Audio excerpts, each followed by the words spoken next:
Now, staying with today's Olympic theme, for the first time in over 60 years, Great Britain will be fielding a united football team at the London Games. Last time players pulled on a red, white and blue shirt was in the same city back in 1948.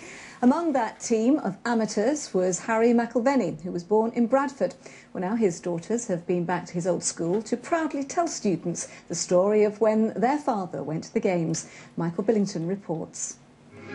At Wembley, Saunders beats McIlvenny in the toss before an amateur cup final record crowd of 100,000.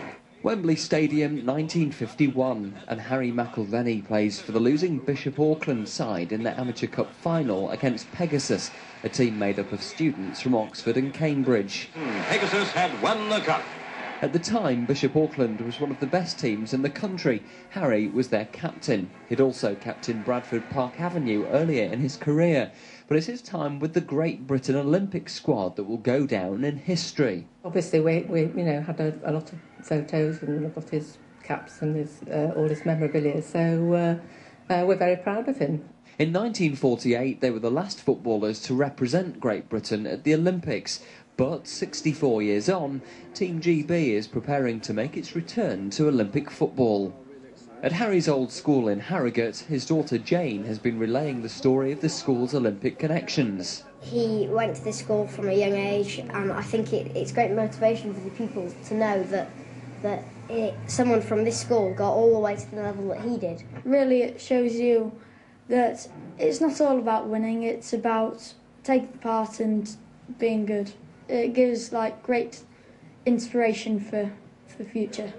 The children also got their hands on a genuine piece of Olympic history. This was Harry's Olympic shirt and even his Olympic participants medal, found at home modestly tucked away in a plastic bag. He was very modest. He thought, like nothing better than to be in the pub talking about sport and everything, but he wouldn't put himself forward or, brag about his football career, but we were all very proud of him.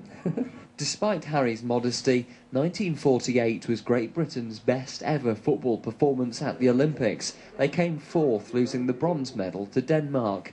And as his daughter heads to Wembley for this year's Games, she says her father will be there in spirit, cheering on the new generation of great British footballers.